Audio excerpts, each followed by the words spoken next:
Ladies and gentlemen, welcome to episode number 45 of Material Issues. I'm Mark Hershberger of Pop Detective Records.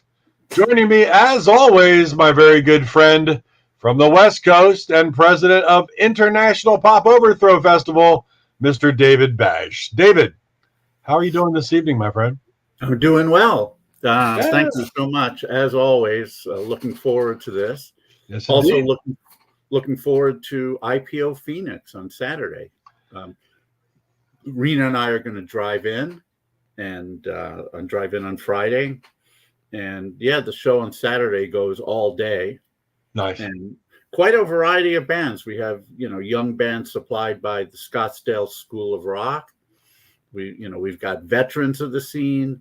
We've got all kinds of different styles from, hey, George, good evening, from rockabilly pop to power pop to indie rock to we have a surf pop band. It's all good. It's all going to be great. And where's this being held at? Hello, chaps. I'm not sure who's saying hello, chaps, but hello. Where's IPO Phoenix? Where's the venue? It's called Cactus Jack's. Cactus Jack's. Okay. It's one that we've used since 2014. And very good. The owner, Gina Lombardi, she's a really great lady. And the club's cool. It really is a classy joint, I have to say. So anybody in the Phoenix area, Saturday all day, Cactus Jack's, IPO Phoenix. Make sure you go out and support all these great young bands. And International Pop Overthrow. It's back. Absolutely. So we're looking forward to that. And then IPO Chicago comes up in about 3 weeks. Right. And of course, Liverpool in May.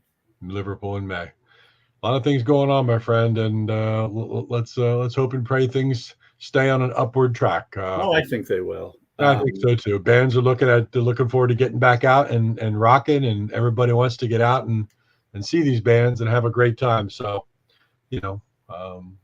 best for it all. Yeah, that's kind of what I'm hoping for on Saturday, because the 4 IPOs we did last year were well attended, and you could tell people were really looking forward to seeing live music. Nice. So yeah, it's all good. And I've been writing. I had a Bash on Pop column last week, and I just had a Pop-O-Rama column on rockandrollglobe.com published today. I've been getting a lot of good stuff this year. I have to say, we're 3 months in, and this year is off to a great start with new music by DIY bands mostly. The usual kind of IPO style bands, and it's tons of great stuff. And the only thing so far with reissues, there haven't really been any big box sets yet. Which is kind of odd. I'm sure there will be. Actually, there's going to be an Al Stewart box that's going to have 90 discs or something really crazy like that. Wow. Like every live show he ever did. So that's supposed to come out during the fall. The late spring, and there's going to be a lot of stuff. I'm sure of which I'm unaware at the moment, but it'll reveal itself little by little as the year goes on. And Mark, I'll tell you, with that face, if I could, I would reach out and slap you right now. Keep material issues out your fucking mouth. I don't know. It's not very topical. Stop it with these non-topical jokes. I know, really. Yeah. It's way too obscure a reference. Way too obscure a reference. I don't think people are going to understand. But I'll tell you what they will understand. They're going to understand why we really wanted this gentleman who's our guest to appear on Material Issues. Of course, everybody out there in the pop music world knows that this gentleman was a drummer for Wings. Well, first on McCartney, Paul and Linda's Ram, and then on Wildlife and Red Rose Speedway. He also played on Billy Joel's Cold Spring Harbor, which I have to ask about, because of all the albums that somebody had played on, They played on his first, and when he was still, when nobody really knew who he was. Yet that's such a good album. He also played on a few soundtracks. He's got a jazz band right now. Jazz was really his forte, but no doubt he'll never be known more for anything other than being with Sir Paul on those 3 albums. And his drumming is great. He's influenced a hell of a lot of drummers. You could throw a rock into Facebook land and hit about 100 of them. Who are my Facebook friends? Yeah, who will say that this gentleman influenced them, and we're really glad that he's here. So, without further ado, would you please give a huge Material Issues welcome to Mr. Denny Seiwell? And there he is, Mr. Seiwell. Good evening. Good evening. It's afternoon here, but good evening. Good. Yeah, I'm on the East Coast. Good afternoon to you. Before we do anything, I just have to mention or ask Lehighton, Pennsylvania. That's right. I grew up in Kutztown, spent all my youth in Allentown, and you know what good is, huh? Yeah, throw me down the steps once my sweater. Yeah. Shut the screen door so the flies can come better in once. Once. And as we say, maybe even twice. Oh, that's wonderful. They cook to kill.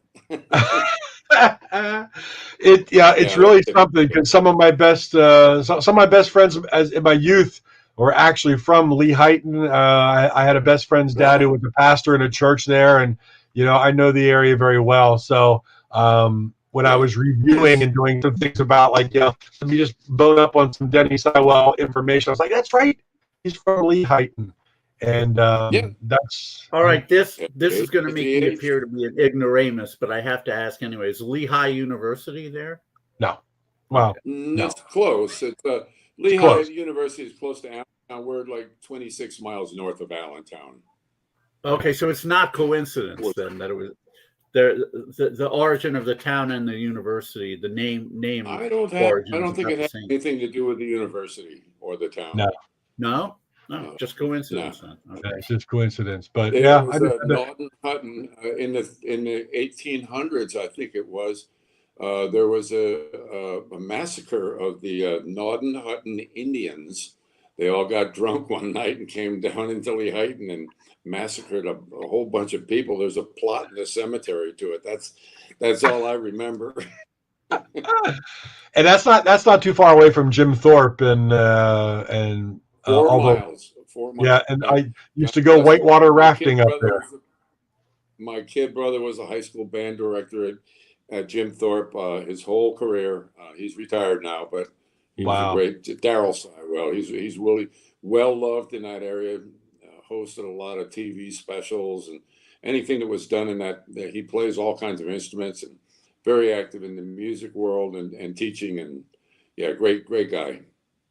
Awesome. I just the connection there was something very cool, and I wanted to bring that up. In fact, a few years ago, it was before the COVID. My jazz trio, the organ trio, the Denny Seiwell trio, was asked to appear. We appeared at Beatlefest in New York, and we played the what's that other club? We played a couple of clubs in New York, the Cutting Room and Iridium. And while we were in New York, I set up a concert at the Opera House in Jim Thorpe, which is the Mock Opera House, a very historic old place. It was on the jazz circuit. And we broke all records. Over 300 people showed up for the concert, and it was full of my senior class from Lehighton High. Kids that I had seen, even a girl that I was engaged to at the time showed up. She said, "Do you remember me?" I says, "Yeah, I remember. You dumped me." And she twirled her hair and said, "What are you doing now?" My wife was sitting right alongside of me. Oh, that's awesome. You've been while they're lining up to buy a CD and get an autograph. It was great. You've been married for quite a while, no? 55 years. Wow. Cheers. Yeah. Awesome. I think she gets the applause, not me. You know, they say drummers can't stay married. Well, God bless him. Charlie Watts was married 57 years when he passed. Yeah. Jim Keltner, the great drummer Jimmy Keltner, is married 59. In fact, next month is their 60th anniversary. Wow! Holy cow! Holy cow! Wow, that's fantastic. Well, behind every good man is a good woman. Make the bass player pack up the equipment, but the drummers can stay married. That's wonderful. My wife can set me up and tear me down too, in a lot of different ways. Is she me and my straight man? That's great. Well, I had to bring that up. That's good. Well, I mean, we here at Material Issues, many times we we go back and find out how you got into being who you are early on, but we also like to cover some of the later things that's happening right now before we run out of time. But Ram On with Fernando Perdomo, what a fantastic piece of work that whole CD is. It really stayed faithful to the original, but with all different voices, and it's great. Yeah,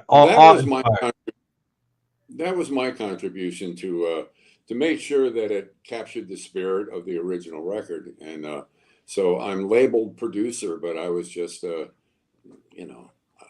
was just there. But of course, I gave them all the drum parts. I redid all of the drum parts that were on the original. So it had more than an air of authenticity just from having that. And then we got Spinoza to put his original part that he played with the original guitar on Another Day. And we got, who else? And I got Marvin Stam to put the trumpet, the trumpet solo on Uncle Albert. So we had a couple of the original guys and a few guests of friends of mine. Davy Johnstone was on a track, and a dear friend of mine, Joey Santiago from the Pixies, was on a track. We just asked a few people, but what I didn't know was Fernando. He invited me up to his studio. He had a garage studio. It did the job. It might not been a fancy, pretty Hollywood studio, but boy, did it do the job, and he knew how to work it. But he invited me up to just play on a couple of tracks that he'd done just for the hell of it. He did Some People Never Know and Too Many People. So then he put the track down, and he just put a drum track, a guide track down that he played himself, I think. And he said, would you consider coming up and putting having the original drummer on these tracks would really be nice.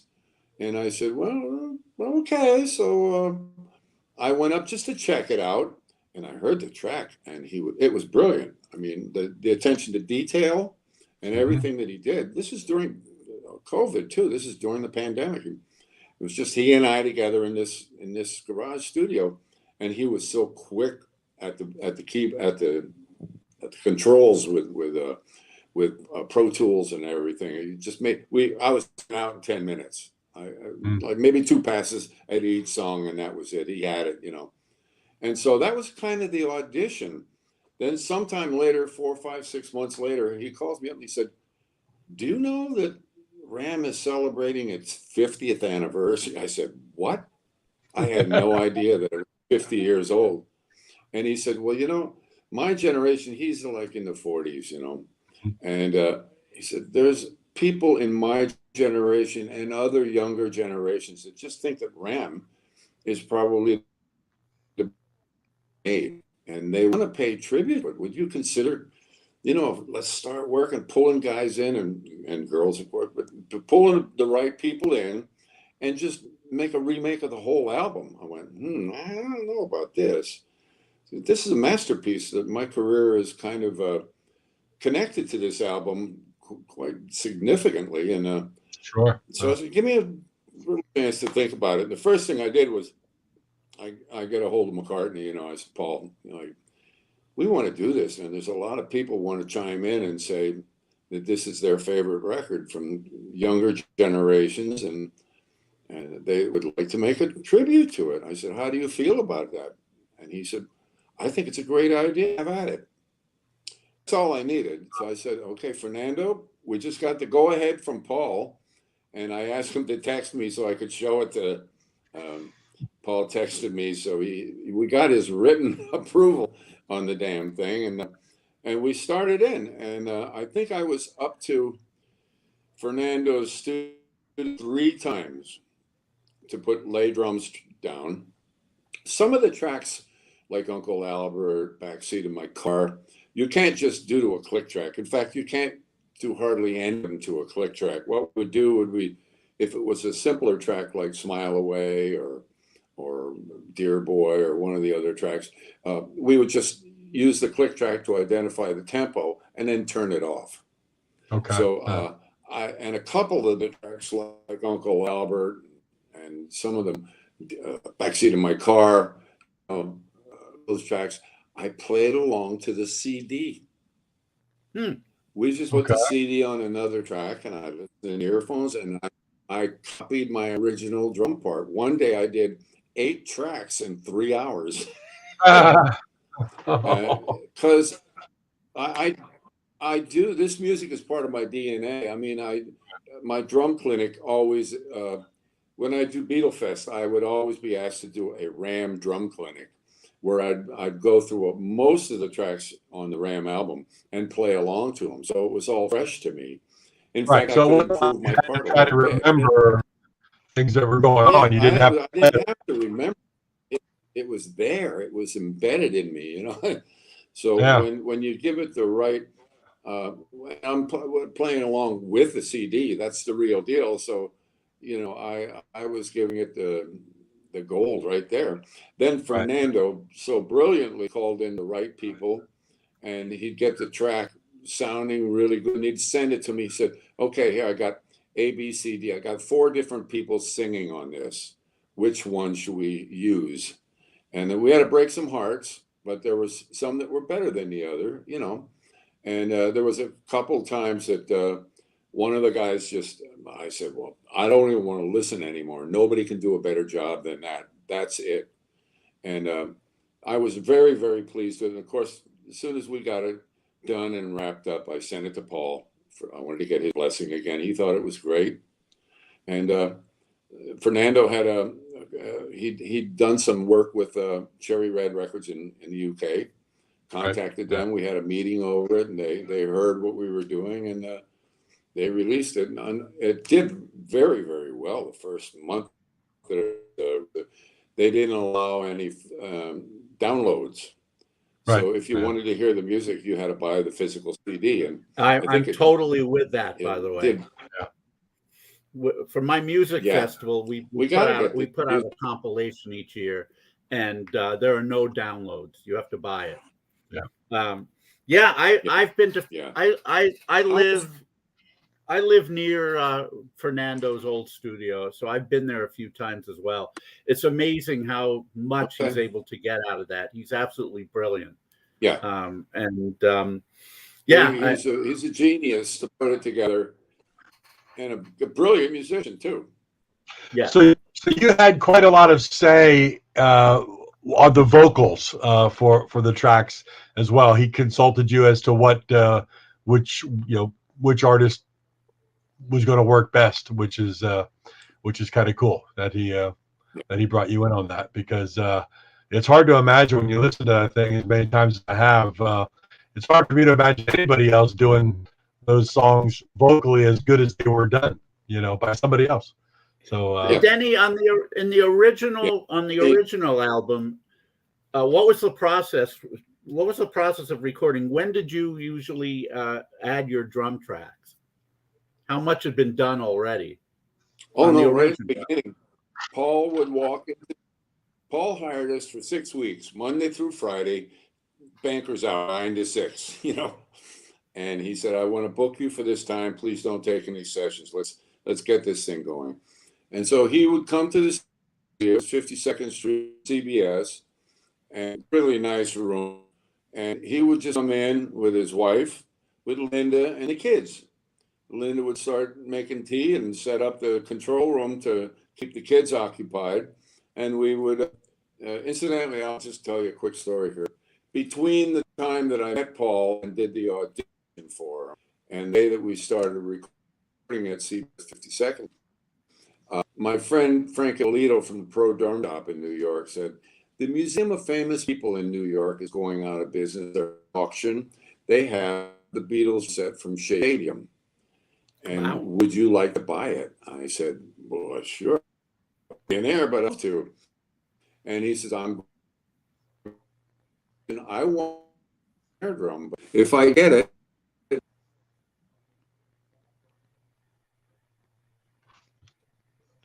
Oh, we lost you there a second, Denny. Let's get back to the Shea Stadium in a second. Hold on. I think it's sideways now. No.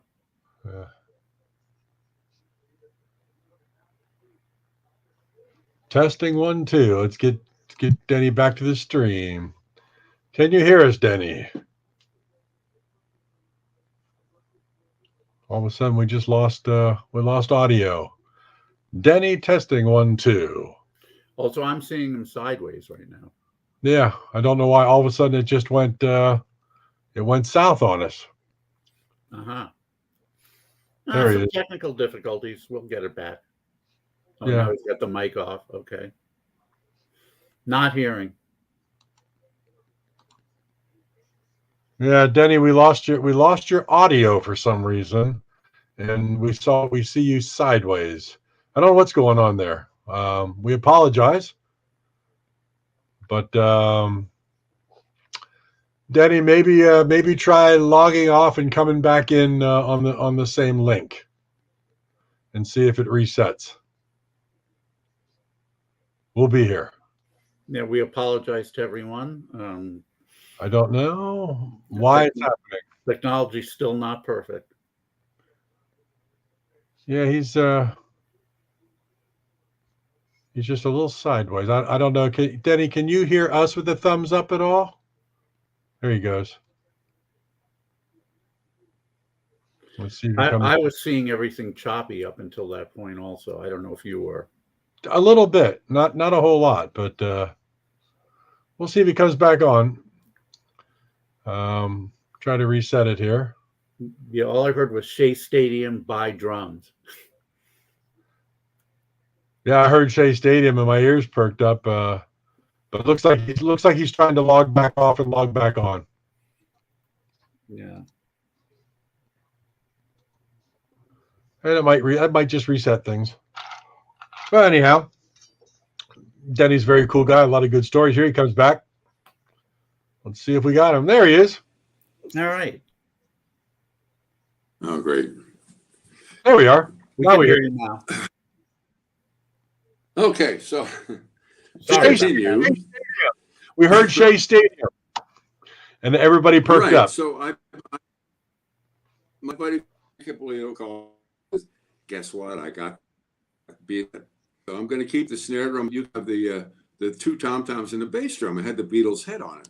So I said, "Oh, fantastic! How much? How many thousands?" He said, "No, $300." I went, "What?" Whoa! I ran down to his store. I gave him the $300, and the next day or 2 days later, I was in the studio with Paul. So he walks in and he says, "Are those your drums?" I said, "Yeah." He does a double take because he sees the Beatles head and everything. I told him the story. He had a good laugh, and we started working. But to get to your question, he would show up. It was me, Dave Spinoza, originally on guitar, and Paul.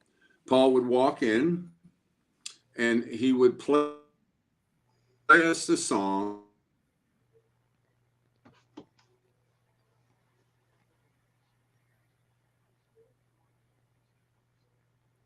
Mark, are you hearing? No, it just froze on me.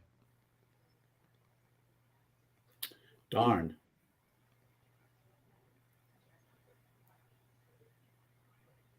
Yeah. I don't know. It just must be an internet thing going on right now because we've never experienced this kind of a. Only with me, not with any guests. Yeah, no, it's just got to I be don't know how something. close he is to his router either. That could be another issue. Yeah. Well, it looks like I'm on now. Are you hearing me? Yeah, we hear you. Yeah. for whatever reason, again, it could be a StreamYard problem, as we talked about. It just doesn't. It's not holding. It's not holding the flow for some reason tonight. Are you close to your router, Denny? Hey, listen, I've done enough tech stuff that I know nothing about already today. Yeah, I just hope I didn't screw up my. I'm not doing any more. I'm sure you should use Zoom. Zoom works. I'm on Zoom every day, all day, and there's no problems ever with that. Anyway, let's get back to that. But the way we did Ram was Paul would come in and play us the song, and we would learn our part in the next couple hours. And in a couple hours after learning what we wanted to play, we'd go for a good take, which didn't take long at all.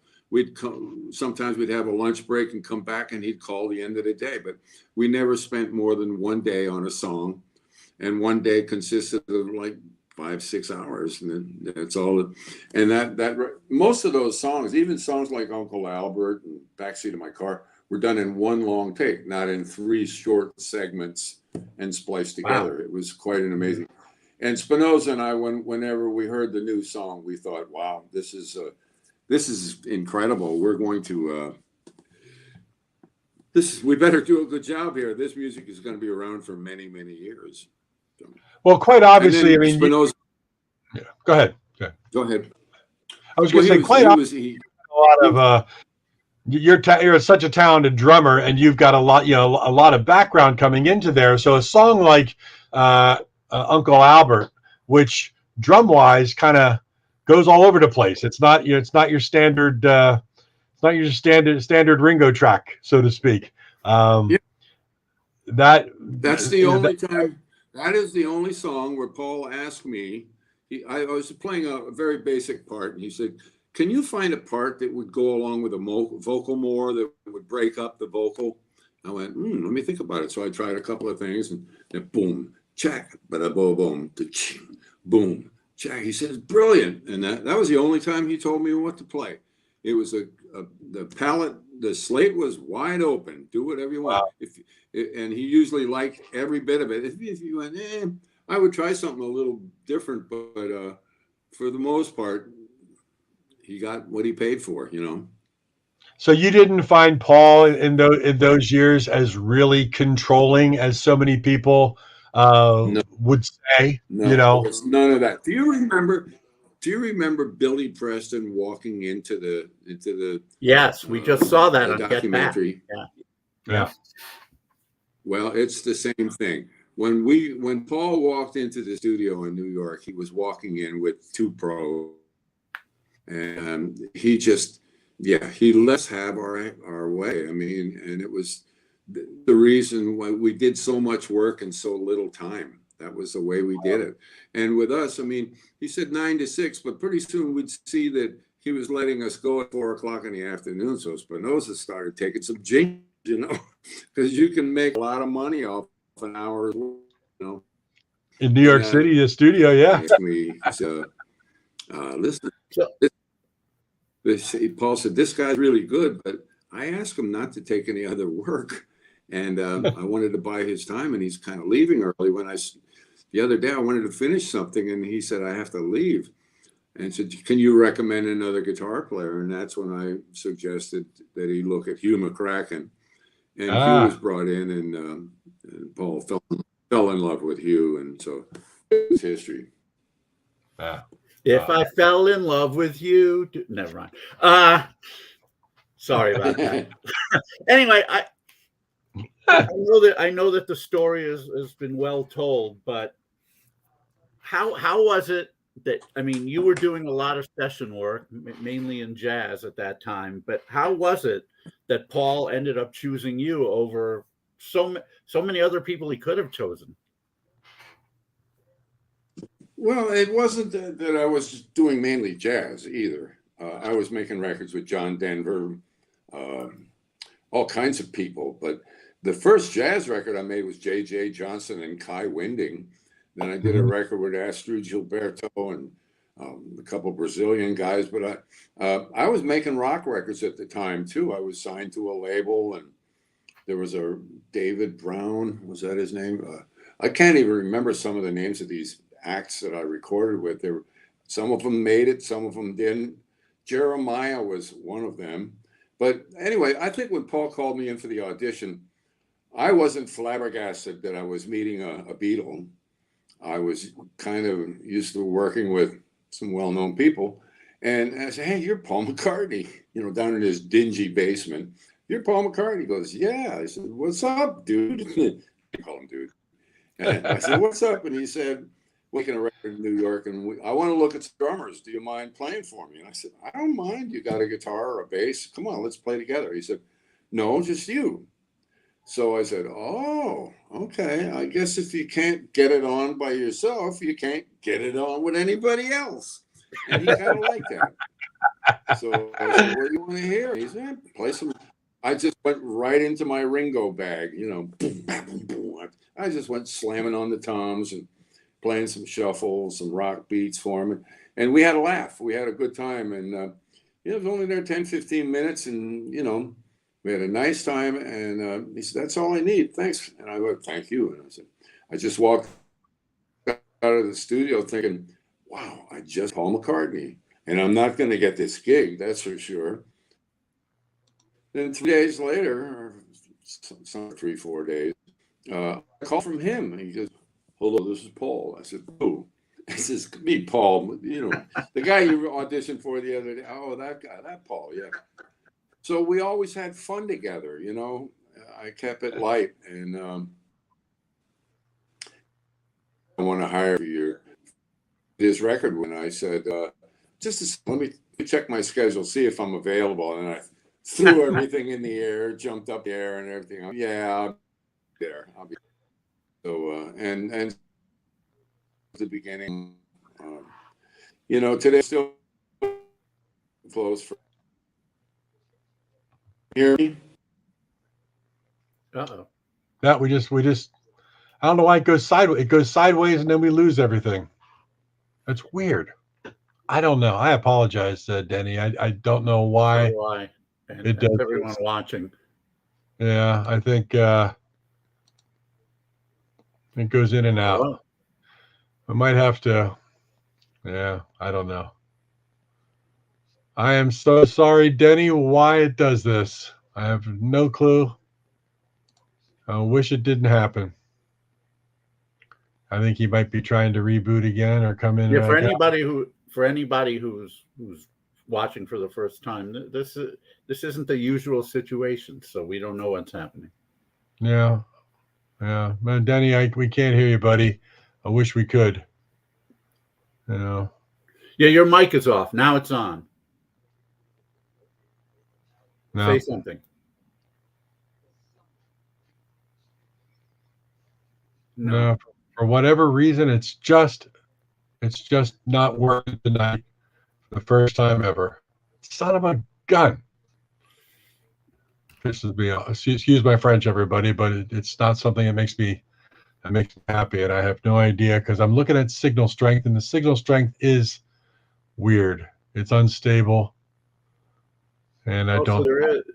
So it is a StreamYard thing, is what you're saying. Yeah, it's a StreamYard. It's a StreamYard problem. We gotta think about maybe, like you said, Zoom platform is a better platform. We can't go live. Then we can't go live to Facebook and YouTube. So that's not such a good thing. Well, Denny, it's probably just a temporary glitch. Yeah, it's one of those things. We apologize, Denny, and why don't we see if we can reschedule? Yeah, and do something different. I mean, we don't want to inconvenience you, of course, but we want you back. We have so many more questions. Can you hear us, Denny? Great guest. Can you hear us? Yeah. And we just can't hear you for whatever reason, and we apologize for this. It's not something that's normal. It's never happened before, and I'm not really sure how to fix it, but I don't want to keep you hanging on and frustrated because it is frustrating, and you have better things to do with your time. So it may be an iPad thing also because the older iPads don't work with this format. Yeah. When we started this, I was using my iPad and it did not work. But Denny, if you can hear us, God bless you. Thank you for being here for as long as we have had you. Maybe we can get you on in the future. I'll reach out and we'll hopefully work something out that's more convenient. Maybe we will do that episode on Zoom. Yeah. And we'll just archive it. Thank you, Denny. We don't want to keep you frustrated because your time's important, and we do appreciate it. Yes. We will talk to you soon. Thank you very much, Denny. Be well. Thank you. Oh, well, that's a shame. I have no answers. StreamYard is StreamYard, and for whatever reason, it just wasn't flowing with any of us. With any of us. The connection was not good. You and I connection was not good. Everything was jumpy. We apologize to the people watching. Denny's such a great guest, but he's telling some amazing stories. When the internet goes wonky on us, we end up, sitting here wondering what to do. And there's not a whole lot we can do if StreamYard itself, their platform, is not working right. So we do apologize. We did get a couple stories in from Denny. We did talk about Ram On, the great tribute that he did with Fernando Perdomo and so many other great artists. So DennySeiwell.com, as we posted up there for all things Denny. So please check it out. It's great that he said that. At least I think he said this. This is when it was getting choppy for me, but he seemed to say that people had gained a newfound appreciation for Ram, that a lot of people were saying it was their favorite McCartney album, and it's always been mine ever since. Well, I didn't know it when it came out, but when I started listening to McCartney albums in '75, everything up through Band on the Run had been out at that point. Ram was easily my favorite. I mean, I love Band on the Run, and I really love Wildlife also. It's that's one that has its critics, so let's say, but I love the charm of it, and some of the melodies on that album are great. And Red Rose Speedway, somewhat inconsistent, but its high points, like Get on the Right Thing, which I think is one of McCartney's best songs ever. Its high points are as good as anything on any other record. Right. And those are the ones that Denny played on. And, his drumming is certainly part of that, no doubt about it. Well, one thing we didn't, obviously we would have gotten to some more things about him. His jazz work is incredible. If you've ever heard his Denny Seiwell trio Boomerang, which is a great jazz album, he does a cover of Live and Let Die on there that just sends shivers up your spine. It's so good. Yeah, it stays true to Live and Let Die, the track, but it takes it back a little bit and mellows it out and goes in some other directions, but it's still Live and Let Die. It's wonderful. Thank you, George. Wildlife was a great album. I'm glad you think so, because not everybody does. But there was a half-speed master done recently of Wildlife, and it sounds amazing. Yeah. But just as the Ram half-speed master from 2021 did.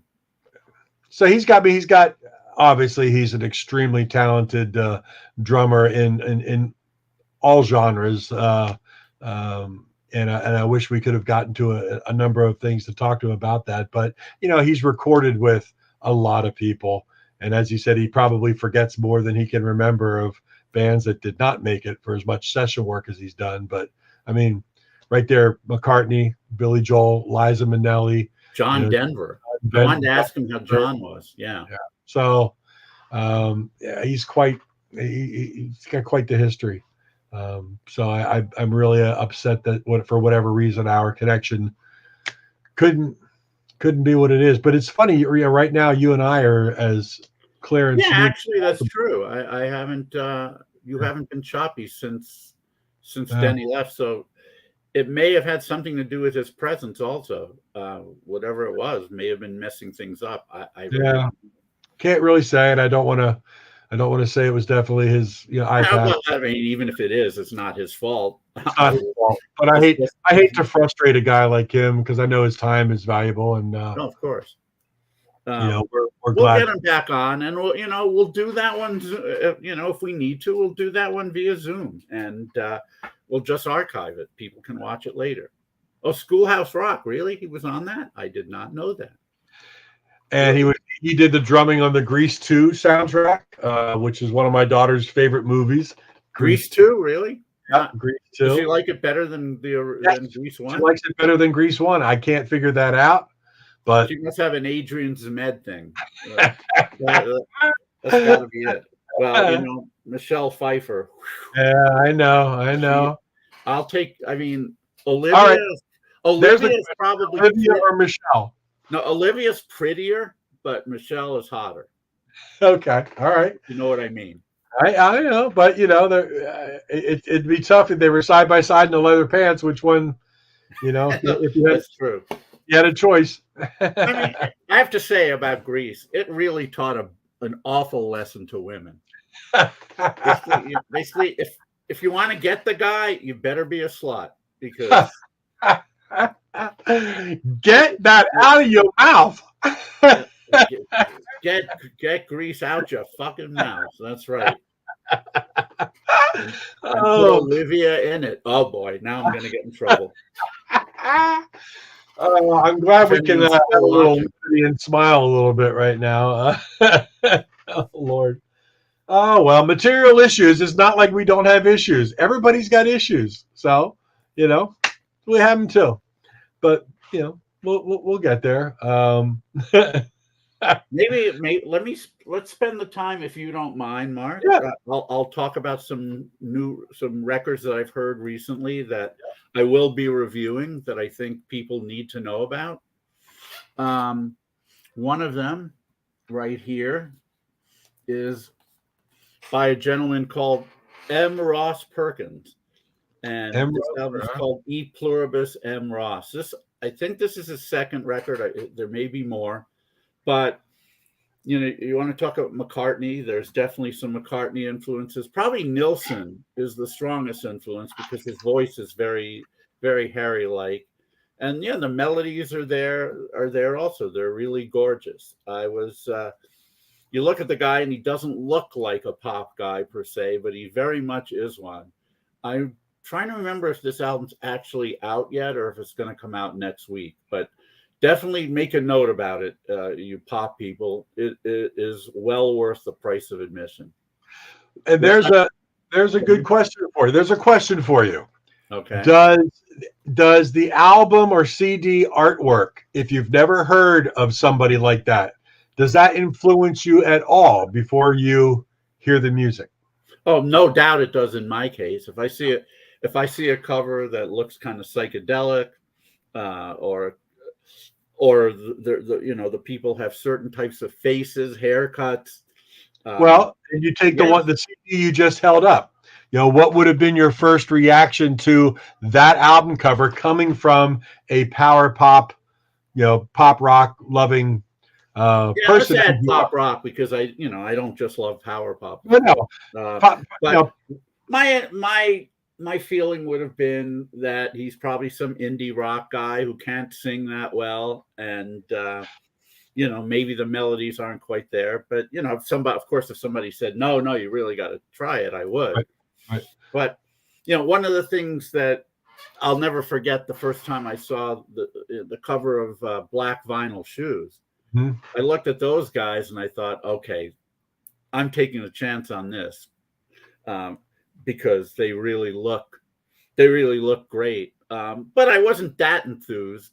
I waited a little bit, and then on my way to a class at New York University, WNEW FM played "Do You Want to Get Lucky," which was on that, and I remember hearing and saying, "You better tell me who this is," because sometimes NEW wasn't guilty of that too often, but sometimes even underground FM stations would occasionally not back announce stuff. Right. I didn't know the word back announce back then, so I'd say, "Tell me who played it, you bastards." And at first, I actually thought it was maybe Lindsey Buckingham because Jeff Murphy's voice is similar to Buckingham's on that. Although the production was certainly way more lo-fi than any Fleetwood Mac album. Well, as it turned out, it was Shoes, and I thought I said after my class, I'm racing out to Brooklyn to Zigzag Records where I saw a copy of that, and I'm buying it. But yeah, so pop. I used to hate like you hear something and you want to know who it is, but they would play 6 more songs and you have to wait through it all. Then they go, "Hey, we started that set off with," and it go all the way back to 5 or 6 songs. So you were listening for, that's how they got you. You listened for half an hour trying to hear who that first song was, because they didn't say anything for many songs, and that used to. By the way, I don't mean to cut you up. You're a bit blurry now, so maybe you need to readjust. I am blurry. I've had a little too much. I've had a little too much bourbon in my teacup. No, but you're right. That was very, very frustrating. But my feeling was, as long as they say it, okay. But sometimes they wouldn't. There's still a couple of songs in my history that I loved upon hearing, and they never back announced. Yeah. And I had no idea. And one time, actually, I loved the song so much, I called the station and I asked them, I said, I gave them the time stamp. I said, what was that song you played? And they told me the band. And I said, and I think they gave me that band's contact info. I contacted the main guy and I asked him, well, what does your music generally sound like? And he said, oh, it's kind of like Peter Gabriel. And I said, wait a minute, that's not the guy. Yeah. This sounded way more like the Church, or it was something very jangly, but also kind of ethereal. But he ended up sending me a cassette, and well, he was right. It did sound like Peter Gabriel, but it wasn't the band. And it's like, damn, I'm never going to find out what this is.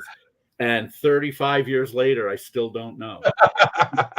Well, I'll tell you my funny story of trying to find out. I was at the Kutztown swimming pool in the summer of 1979, laying on my towel, and they had the radio station WZZO out of Allentown, PA, was playing, and on came "Girl of My Dreams." All right. Now, listening for the back announcement, when they did back announce it, they said, "That's "Girl of My Dreams" by Bram Tchaikovsky." I didn't understand what the heck they were saying with Bram Tchaikovsky. I was like going to the record store saying, "There's something about Bram Tchaikovsky or something." It was a great song. It's something about girls and dreaming. And the guy at the record store looked at me like, "I have no idea what you're talking about." Because sometimes you say the name too fast, and if it's a difficult name to begin with. I know. Bram Tchaikovsky. No, the shoes I could remember. Bram Tchaikovsky. I couldn't even pronounce that word. So it took me weeks until I finally heard it again on ZZO, because it wasn't. I mean, it was a moderate hit, but you didn't hear it all the time. It wasn't like you did. And that time he said it clearly enough. Yeah, that time I heard it. So I went down to the record shop and I was like, "It's Tchaikovsky, Girl of My Dreams," and he was able to look it up and order the record for me. And that's how I got that record. But unlike like My Sharona, which was on every 7 minutes on anything, Bram Tchaikovsky, I loved that song so much when I heard it, but I couldn't find it for weeks. It drove me insane. So I have a similar experience with "Bop Girl" by Pat Wilson. Remember that song?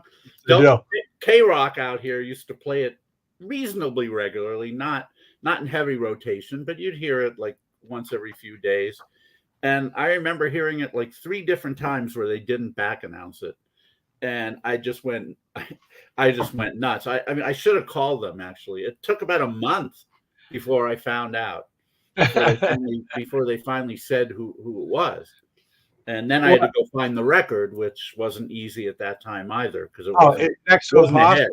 Yeah, and they used to do a thing on, it was like Friday nights, I think, called Rock Over London, where they had all like the new wave and some of that kind of stuff. And there were songs like "Swallow It" from Fad Gadget, which when I'm listening there and I'm trying to write down what the heck I'm hearing, and then they would back announce. I mean, how do you even, when they're pronouncing Fad Gadget, like, I mean, is that one word? Is that one long word? Get that? Yeah. And then they go to the record shop at Record Revolution in Reading at the time and try to say, "This is what I'm looking for. It's called Swallow It," by Fatima Duppets or something, it's just impossible. Great memories though, Jesus. That was another K-Rock thing. They played a song called Honolulu by Richard Bone, this New York kind of experimental guy, but this was really poppy. And Right. I tried to call that time. I did call K-Rock, and I said, "Did you play a song called something like Down in Honolulu?" And the DJ hung. She made some joke about Maui and hung up on me. And it took me about 3 years to find out what that song was, but I did. The younger generation, doesn't understand the struggles that we had pre-internet and not being able to search for stuff and look it up. I mean, my gosh. They can't conceive of the world we lived in, just as we had a difficult time conceiving of the world our parents and grandparents lived in. They have no idea. When you talk about pre-cell phone, pre-internet, pre-anything, I talked to somebody. I just did the South Jersey basketball all-star game. I did the public address announcing and everything for it on Sunday. And there were some, let's just say, younger generation people talking about certain music, and they were saying, but this station plays so much oldies. And when they said oldies, they said it's like everything's from like the 90s, And I just sat there, and all of a sudden the wrinkles in my face went like this, and I was like, Jesus Christ, oldies is now like really oldies is 90s. No, but if you think about it, though, that's really apropos, because when we were kids, let's look at American Graffiti even. They're talking about where were you in 62? That was freaking 11 years before. That would be like 2011 right now. Right. Exactly. And where were you in 62? And they're waxing nostalgic for these songs and some of them were from the 50s. So they were like, maybe 15, 16 years old, which would put us where? 2006, 2007? And those were oldies but goodies. And we're talking about like no more than 15 years ago. And now you talk about the young kids saying 90s are oldies. I mean, that's like, 25 to 30 years ago.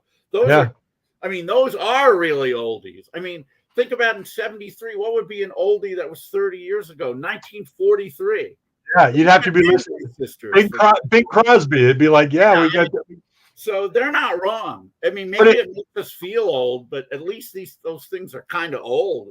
I think the funny thing was, though, in the 70s, you didn't have radio stations that played oldies because it wasn't termed as old. Even stuff from the 50s was just rock and roll, and you were hearing, 50s, 60s, 70s. So nothing was really labeled oldies until in the 80s when they had a station playing 50s.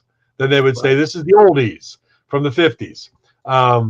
But, nowadays, oldies, If you think of, it's like when we were kids, every year was an adventure, and we remembered almost every day of it. It seemed like a lifetime passed in 1 year. Yep. So, a song that was like 7 years old to us, my God, that's old. That's like a lifetime ago. And now we're talking about songs from 30 years ago that make us feel old because they seem like yesterday to us. Right, yeah. We think about songs that happened way before the 90s, and we don't even think of those as oldies. And then, I think there's also, and you and I have talked about this a lot as far as just the emotional attachment to time and place in songs. Yep. When we were growing up and when we heard songs and we went out and we found them on vinyl and you treasured that and you listened to that, I think it's a whole lot different with probably the last 20 something years generation, because I don't think they treasure the song and the moment as much as we did because of ownership of it. And we owned those moments through owning the vinyl or owning the cassette or the 8-track. I mean, it was all part of our being, of our life. Soundtrack of our life. And I don't think music today, and people will probably throw things at me for saying this, but I don't think music today means that much to the generation or to young people today, tying into certain events, because they have so much stimulation wise going on besides just music. There's just so much else. For us, we had a overload. It's sensory overload for kids today. I'm amazed that they're able to make sense of anything with all the stuff coming at them. That's why and in many ways, that's why we think today's kids are so simplistic, because the only way you can make sense of a lot of information coming at you is to simplify everything. I think there really is something to that. But having said that, I think it's only fair that we talk to a fairly articulate teenager, if we can find one, and ask them, like, what do songs mean to them anymore? Do they associate particular songs with key moments in their lives, or even non-key moments, even trivial things that have happened? Is there that association? I mean, we seem to think, no, there isn't. There can't be, because they're not exposed to music. They don't treat music the way we did, but we don't really know that. We need to. No, we don't know that, and we look at it. Why don't you get the smartest basketball player at Haddonfield High? Get them to come on Material Issues, and we'll ask them. I mean, we need someone articulate so that they can explain their feelings. They can articulate their feelings as well enough to where we can tell that they do get music the way we did, or no, they don't. That'd be an interesting show. We should do. We could get a dumb kid who might say, "Nah, music means nothing." But do you think maybe it does? Do you think the statement that because if you look at the charts and you look at songs from the 60s and the 70s when we were, being young and impressionable, they seem to hang around on the charts longer, and then we owned them, and they seem to mean more. Today, it seems like there's more like a flavor of the week. They're not into music as long a period of time, a single or a song, as we might have been. Well, let me interject here. I mean, that may be, and I have to admit, I have to plead ignorance. I haven't really looked at the charts much in the past few years, so I haven't seen the patterns of songs rising and falling. But if you think about back in the 60s, especially in the mid 60s, I know this is before our time, but there was a flavor of the week all the time, and even into the 70s. You would have like a kid on a TV show, maybe Gidget or the Brady Bunch or whatever, talking about having like the parents hearing some song out of their kid's record player that they hadn't heard, and she's saying, "Oh, that's the grooviest song," and the father would say, like, "What about some other song that he had heard he'd heard a week or two ago that he was thoroughly sick of? Isn't that your favorite song? Oh no, that was last week." If you look at the charts, especially in the mid 60s, it's very clear that was going on. You didn't have songs at, let's say, at number one for that many weeks. So that kind of stuff did happen back then. It's all more now. I don't know. It's all perspective too. I mean, it's hard to relate to younger generations today and what they listen to, because it's not our thing. It's not our thing. And this dovetails into a conversation that you and I had. You were talking about going down to your daughter's school and seeing all these beautiful girls, and you were saying, but the guys on campus weren't. You would be looking back at them as you passed by, and they weren't. And you were just to clarify, this was my daughter's college, and it's farther south, and it's hot weather, and they were, as young college-age people do, both male and female, dressed very scantily, let's say. And in our day when we were young, it'd be like, somebody wore that, we'd be like, holy cow, what is that? Why? But nowadays we talked about the fact that I didn't want to make this lascivious. It's not. And listen, it's natural. It's natural for even guys in their 60s to look at young women. I mean, we're just looking. We're not hitting on them or anything like that. But and anyway, my point wasn't really didn't have much to do with that as much as it does to do with the fact that as we get older, we find more beauty in more people. Mm-hmm. I think the reason those guys weren't looking is they didn't find these girls as attractive as you did, or as I would if I had been there. Because I look at pictures of not just men, but pictures of women. I mean, not just women. I mean, but pictures of men. Oh, that was a Freudian slip. And I see a great percentage of people who I find attractive, a much bigger percentage than I saw back then, of all ages, including people, even people in their early 70s, let's say.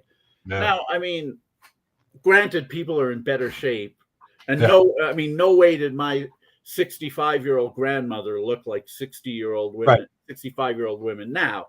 So we're not on an equal playing field. But I do think that as we get older, I don't know if we get less discriminating or just more appreciative of different looks than people who are younger are.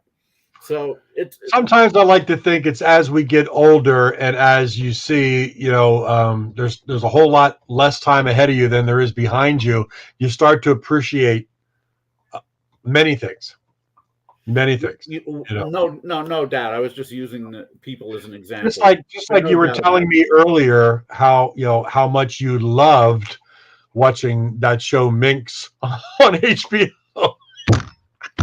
And I said, it was okay for me, but you were just raving about it. And well, I'm raving. I mean, I like the show a lot, and as I'm teasing you, guy. I'm just having a good time. No, fine. As does my wife Rena, and I was raving more about the genius of a show, of a period piece like that has. Well, let me explain the background, and then we probably have to sign off anyway. Yeah. So time really flies when it's just you and me. Anyway, the premise of the show is a young feminist, probably in her 20s, wants to start a magazine on feminism, and she doesn't find any takers except for a guy who's a bit on the sleazy side, who's publishing a nudie magazine, and they put their heads together and they come up and he says, you know what,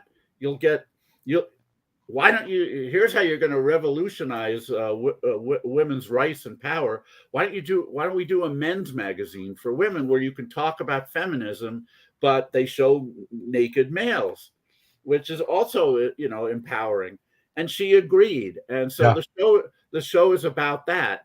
It's about the adventures and misadventures that a magazine like that would and the people around it would have. But I found the genius in the fact that, the men, men get the lascivious side of things, and there are naked women in there too. Sure. And the women get the feminism side of things. Rena appreciated that side, and I appreciated the soft, the hard white underbelly of pornography. I mean, I don't know that the show will ever become a huge favorite of mine, but I enjoy it, as does she. But I enjoy the genius of it, maybe even more.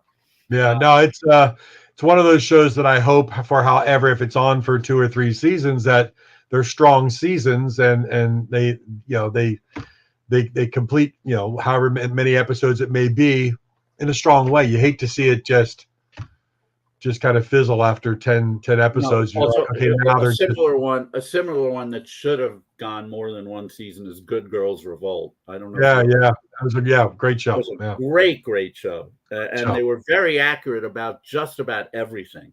Yep. And it had critical acclaim, and it had a really strong cult following, but not enough people. Well, it's interesting, and I was talking. I told you I had lunch with my daughter today, my 27-year-old daughter. But I was talking to her about this show, and because she's a writer, and I said this woman who wanted to publish feminism-based articles and empowering women, but back in that day, that just wasn't going to fly with any publisher, and she went down this road. And with a women's magazine that featured naked men to draw the women in order to be able to publish articles and things that might tune the head up. And my daughter was absolutely fascinated with it. Then she asked the question, well, is that based on a true story, Dad? Was there ever a magazine like that? I said, oh no, yeah. There was magazines with naked men in it, which is not in her purview, right? Right. So, I mean, I guess Playgirl was the first one to be Playgirl, known. yeah. That was the first one I'd ever heard of. Right, yeah, and I remember the Cosmo edition they showed in there with the Burt Reynolds centerfold. Right. That was pretty. Oh yeah, they showed that on Minx. Yeah. Yep. It's definitely a good show. I will not forgive them for having the protagonist sing "I Am Woman" in what was supposed to be 1971. Yep. I understand it is the all-time feminist anthem. Great. Right.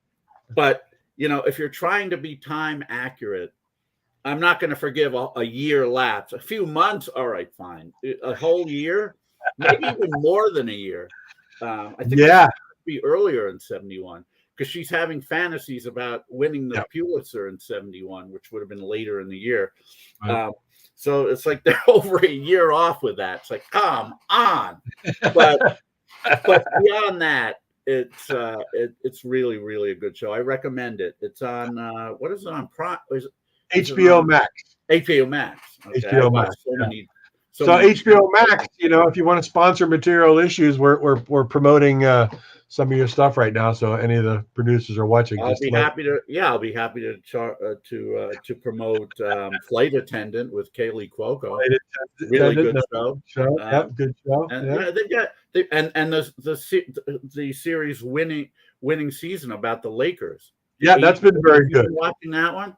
I've been watching that one. It's kind of, I mean, I get it because I'm close to high school basketball and stars and things and what they go through, to make it in big time college basketball than to the pros. But it's been eye-opening. It was eye-opening as far as, just how crazy the whole Jerry Buss thing was in developing Showtime, Yeah, and I had no idea that Jerry West was such an asshole. I mean, because he doesn't come across that way. Right. When you look at him, it's Jerry West. You think he was as white bread square as they get, and the part I don't know how accurate it is, but it makes him look like a real dick.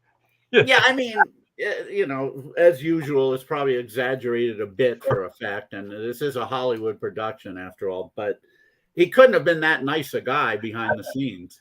No. I mean, geez. But yeah, that's a really good one also. So HBO Max, we're with you. Yeah. Power to HBO Max. Any and all sponsorship offers. Anyway, we should probably wrap it up. Let's talk about what we got coming up, and hopefully StreamYard will be kind to us in the future. I'm sure it will. What do we got going on? It's been kind to us virtually every week. This was a glitch. It happens.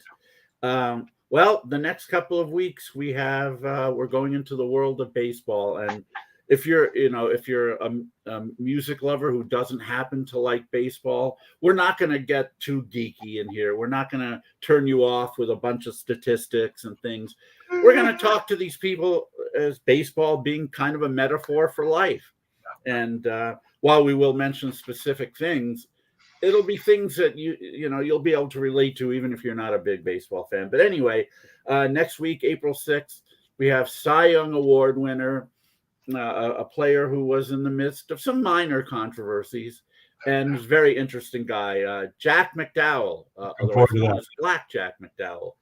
The following week, on April 13th, we are going to stay with baseball. A gentleman who was an outfielder for the Texas Rangers and New York Yankees, was a New York Yankees announcer. He's a Facebook friend. His posts are always very interesting. Really bright guy. We're going to look forward to having Billy Sample on April 13th. April 20th, we're back to music. We've got the daughter of one of the most iconic singer-songwriters of all time. That would be Carole King. Her daughter was and is a great musician in her own right, has put out many records, including one last year that was real good. We're talking Louise Goffin. And I always say the daughter of Carole King, also the daughter of Jerry Goffin, her songwriter. Yeah, Jerry Goffin. Yeah. We can't forget him. I mean, Carole has certainly dwarfed him because she made a career as a singer, as a musician as well. But yeah, I mean, he was amazing in his own right as a songwriter, no doubt. And then on the 27th, I always want to leave this one to you because you have more enthusiasm. Well, we talk about looking at album covers and saying, what do you think about this? Have you ever been influenced buying something or listening to something based on album covers? We've had this conversation. But with this band, you looked at the album covers and you thought, well, this is obviously much more of an arena rock type of a thing. And this is going to be two of the original members of Artful Dodger, Billy Palicelli and Steve Cooper. One of a 70s band that I absolutely love, 4 major label albums. And sometimes you look at their album covers and you think, okay, but they do have some anthems, but they have a lot of great, very pop rock tunes, and very regionally big here in the Northeast for all their time. But looking forward to Artful Dodger. And you're totally right, because I used to look at their albums and I would say, this looks too hard rock for me. Yep. So I never did get them. And then, later as I got to know people who were fans of theirs, and they would say, no, this has these albums have a lot of power pop on them. Yep. I sampled them and they were right. So now I own a few of them. So absolutely. Looking forward to it as well. Yeah.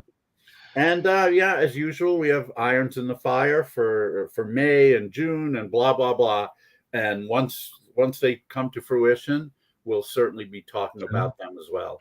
So make sure you subscribe here, you join, you let all your friends know, you pass it around, you watch the archives on YouTube, materialissues.com. We got it all here. So we appreciate everybody hanging and watching. And we apologize for tonight's glitch, but it's just a glitch. We'll be back glitchless. It happens. Look, we didn't slap our guest. No, we did not. We didn't. We're known for not slapping our guests. That's what people have always said about us. But no doubt that, after what happened at the Oscars, people were watching thinking, are Mark or David going to slap Denny Seiwell? Tune in next for their week. Relief, we didn't. All right, my friend. Well, as always, I've enjoyed it. I hope everybody enjoys hanging out with us here on Material Issues. Stay happy, stay healthy. We'll see you next week, next Wednesday. Same bat time. Absolutely. God bless. Be well. Good night.